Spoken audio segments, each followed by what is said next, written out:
The BMA have just voted to maintain their opposition to assisted dying. I think that's a disappointing but understandable choice. This is a very difficult issue for people with varying amounts of experience, many of them perhaps involving loved ones.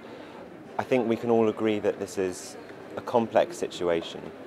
I was in favour of moving towards a neutral position because I think that for some of our patients, the palliative options, we reach the end of the road, and if they wish to exercise a sustained wish in favour of utilising one of the only options left to them, then I think we need to respect patient autonomy a little bit more than we do at the moment. Had we moved to a neutral position assisted dying, that would have been taken as a blessing for this activity. We've done exactly the right thing. There is no way that a small group like ARM in the longer term should make decisions about whether or not we remain opposed. Any change in our opposition to assisted dying should be based in the longer term on not less than a total poll of all the professionals in the country. Personally, I'm very happy with the results of our representative body's decision today. We remain opposed to assisted dying, and that is good for doctors and it is good for patients. As doctors, we are divided. The public is not divided. We know that 8 out of 10 patients are want the comfort of knowing that the assisted dying could be possible. Most of them would never avail themselves of it because palliative care in this country is the most important thing and does work very well.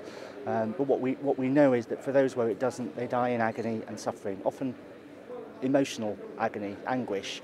And what this motion does is deny patients a voice, because the BMA opposes this, and actually loses trust in doctors, because so many patients actually say, please, you will support me when I can't bear it anymore. And at the moment the BMA is saying, no, we won't. I think they have made the right decision. Certainly as doctors, we have a real role in looking after patients who are sick, in diagnosing them and then caring for them in their sufferings and throughout the end of their life. I think we're quite conservative with a small c as a profession, but obviously we understand that people are frightened, that they're vulnerable, that they're open to pressure from outside, and so I think we feel that, without being too paternalistic, that we do have a view on the matter, and we feel that opposing euthanasia and physician-assisted suicide is a way of protecting those who are perhaps most vulnerable in society.